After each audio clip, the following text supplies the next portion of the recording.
Assalamualaikum warahmatullahi wabarakatuh. Para sederek kinasih, nuwun namit pasang kalimantabe tinebihno ing iladuni yang tulak sarik, linuputno ing rubedo sabudendo dumawahno ing tawang toa. Para sederek kinasih, dalam kajian bedah Serat Qolatido seri ketiga sebelumnya, kita sudah membahas isu penting yang ada di kalangan masyarakat Jawa, yakni tentang zaman edan dan konsep eling lan waspodo. Ternyata, kedua ungkapan terkenal ini bukan merupakan buah pemikiran Ronggo Warsito sendiri. Apalagi jika kita menilai isu yang beredar dalam masyarakat, pemikiran ini dianggap sebagai pemikiran yang berasal dari Semar, salah satu tokoh yang ada dalam wayang Jawa. Tentu hal semacam ini adalah sesuatu yang berlebihan.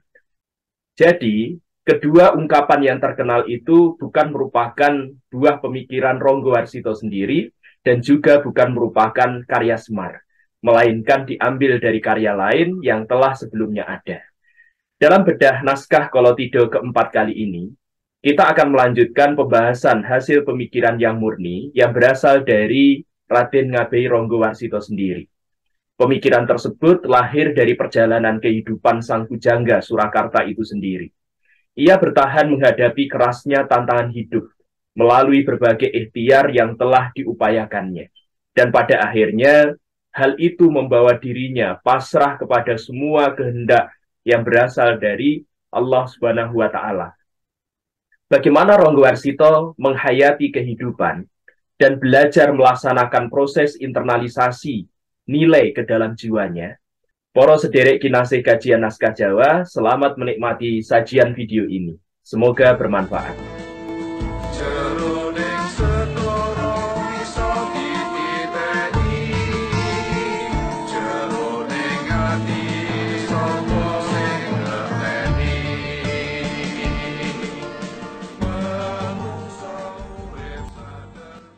Para sederek kinasih, dalam pertemuan sebelumnya kita sudah mengkaji bahwa kondisi zaman edan telah memantik munculnya sifat paling mengerikan dari manusia.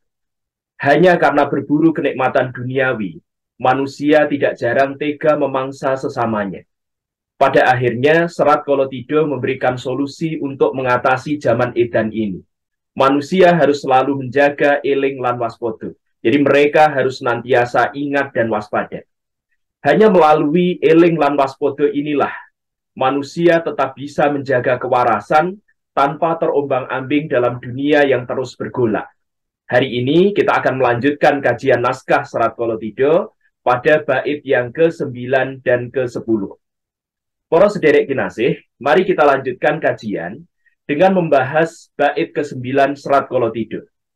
Beda lan kanggo santoso, kinarilan ing hyang widi. Satibo malanganeo, tan susah ngupaya kasil. Saking mangunah prapti, Allah paring pitulung. Margo samaning titah, rupa sabarang pakoleh, parandene, maksih taberi ikhtiar. Bait ke-9 tersebut, jika kita maknai kurang lebih artinya sebagai berikut. Berbeda dengan mereka yang telah sentosa, diridhoi oleh Yang Maha Kuasa, betapapun kondisinya tidak pernah merasa berat untuk memperoleh penghasilan dari maunah yang datang. Allah memberikan pertolongan melalui sesama manusia, berupa segala sesuatu yang bermanfaat. Meski demikian, mereka masih tekun berikhtiar. Para sederek kinasih, mari kita kupas secara lebih terperinci. Beda lan kanggo santoso, kinarilan ing hyang widi satibo malanganeo tan susah ngupaya kasil. Berbeda dengan mereka yang telah sentosa, diridhoi oleh Allah yang Maha Kuasa. Betapapun kondisinya tidak merasa berat dalam memperoleh penghasilan. Jika dalam bait sebelumnya yang kita kaji dalam pertemuan terdahulu, Ronggo Warsito menceritakan bahwa dirinya telah berada dalam usia tua. Dia kemudian berniat untuk muhung mahas ing asepi. Jadi lebih baik mengembangkan diri dalam kesunyian. Di bagian ini, Sang Pujangga berniat untuk menjauhkan diri dari keduniawian.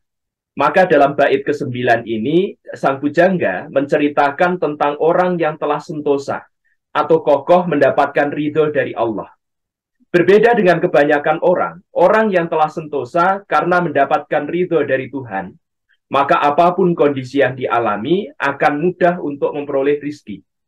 Dalam majalah Medan Bahasa Boso Jawi nomor 9, tahun kedua September 1958,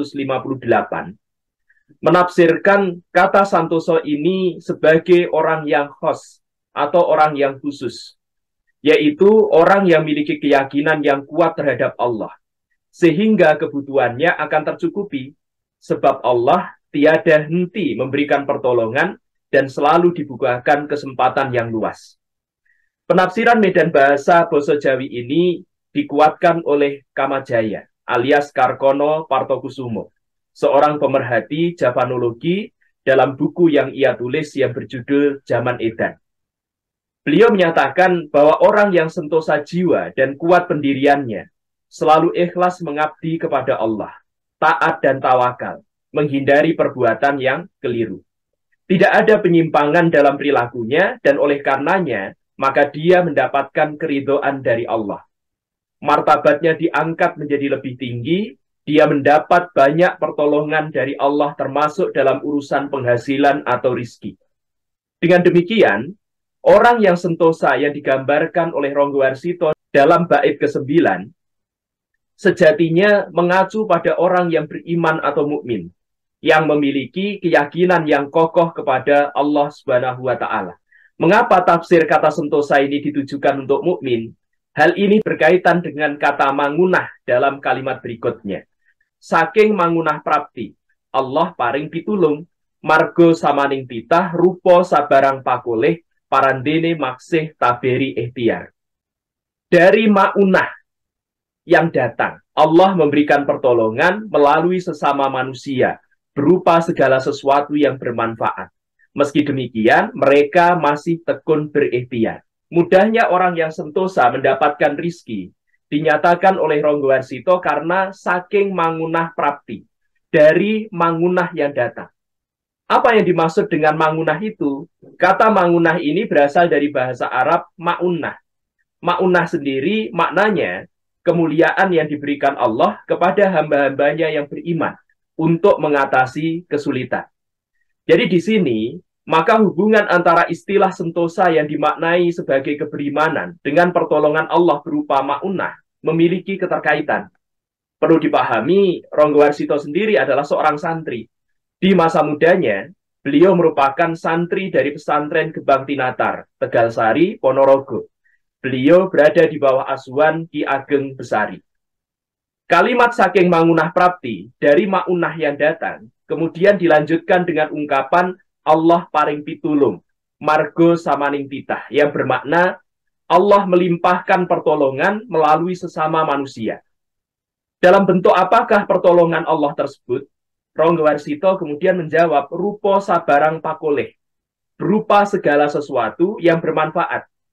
Jadi orang yang beriman akan mendapatkan pertolongan Allah dalam wujud segala hal yang berguna bagi dirinya. Parandene maksih taberi ikhtiar. Meski demikian, mereka masih tekun untuk berikhtiar. Jadi, meskipun orang-orang yang sentosa atau kuat imannya ini telah mendapatkan pertolongan dari Allah, mereka tetap tidak bosan-bosannya dan bahkan dengan tekun menjalankan ikhtiar. Para sederek kinasih, berikutnya mari kita lanjutkan pembahasan bait ke-10 Serat Kolotido. Sakadare linakonan, mung tumindak moroati, angger tan dadi prakoro, karono wirayat muni, ikhtiar iku yekti, pamilihing reh rahayu, sinambi budidoyo, kanthi awas lan eling, kang KSD antuo marmaning sukmo. Yang maknanya, sekedar dilaksanakan, hanya bertindak sesuai dengan kata hati, asal tidak menjadi perkara, sebab riwayat mengajarkan ikhtiar itu wajib, dipilih untuk mengantar pada keselamatan, sambil berusaha dengan disertai menjaga sikap, waspada, dan ingat, yang dituju agar mendapat kemurahan dari Tuhan. Mari kita bahas bait ke-10 Serat Kolotido ini secara lebih terperinci. Sekadare linakonan mung tumindak moro ati angger tan dadi prakara.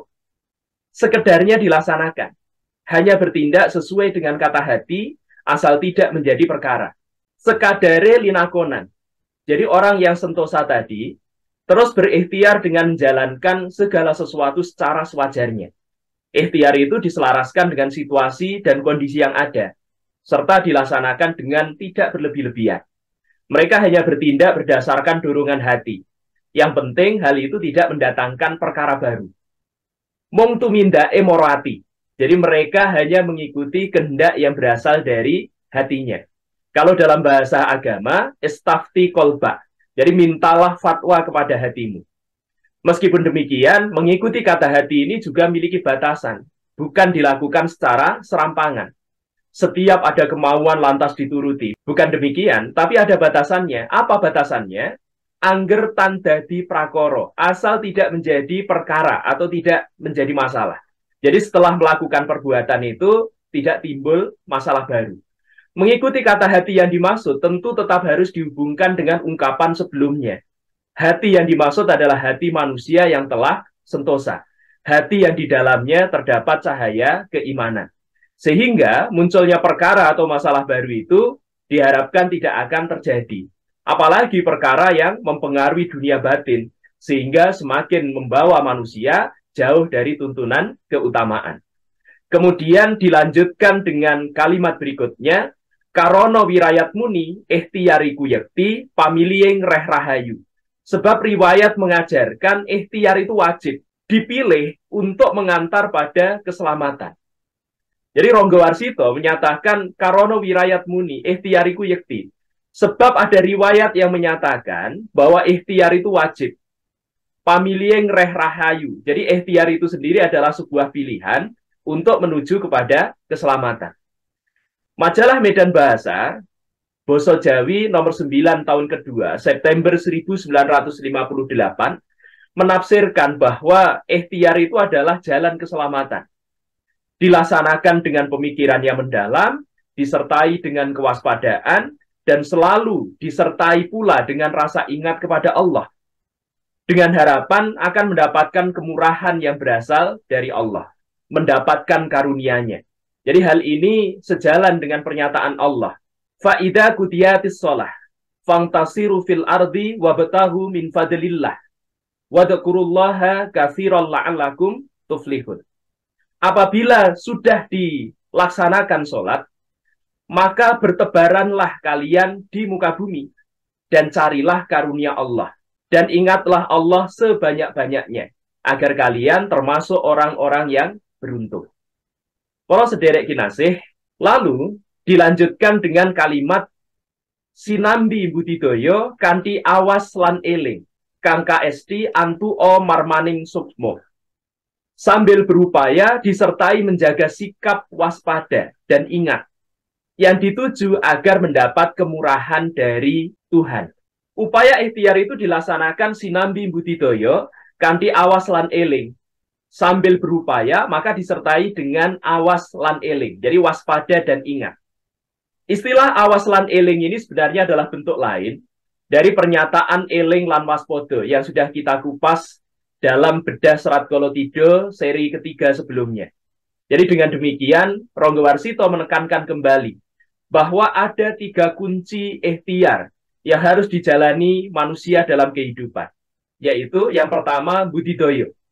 Jadi manusia itu harus selalu berusaha tanpa mengenal kata menyerah. Yang kedua waspada, yaitu senantiasa berhati-hati dalam menghadapi godaan dan tantangan agar tidak terperosok dalam kekeliruan dan kenistaan.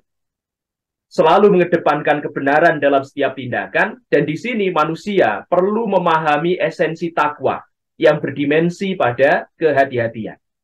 Kemudian yang ketiga adalah eling. Eling ini selalu mengingat kehadiran Allah, sembari membenarkan sikap dan tindak tanduk diri sebagai hambanya. Menjaga diri dari perbuatan yang tercela, memelihara hati dari goda rencana. Ikhtiar yang kita bicarakan tersebut, tujuan utamanya adalah kang kaesti antu o marmaning sukmo, yang dituju agar bisa mendapat kemurahan dari Tuhan. kemurahan dari Allah Subhanahu wa Ta'ala. Dengan demikian, tujuan akhir dari semua perjalanan ikhtiar manusia adalah Allah. Jadi Allah merupakan pepuntoning laku, puncak dari seluruh perjalanan yang dilakukan oleh manusia, baik zahir maupun batin. Jadi Allah menjadi tujuan dari manusia itu sendiri. Maka doa hendaknya selalu menjadi pelengkap dari setiap ikhtiar yang kita upayakan. Sebab hanya dengan rahmat atau kemurahannya saja yang pantas menjadi pengharapan bagi kita semua. Para sederek kinasih, demikian pembahasan kita terhadap serat Qolatido, bait ke-9 dan ke-10. Mudah-mudahan ada hikmah yang bisa kita selami untuk memperkaya wawasan tentang jati diri. Semoga kita memperoleh apa yang kita upayakan, sembari tetap menjaga zikir dan ketakwaan kita kepadanya. Semoga bermanfaat. Billahi taufiq wal hidayah. Wassalamualaikum warahmatullahi wabarakatuh.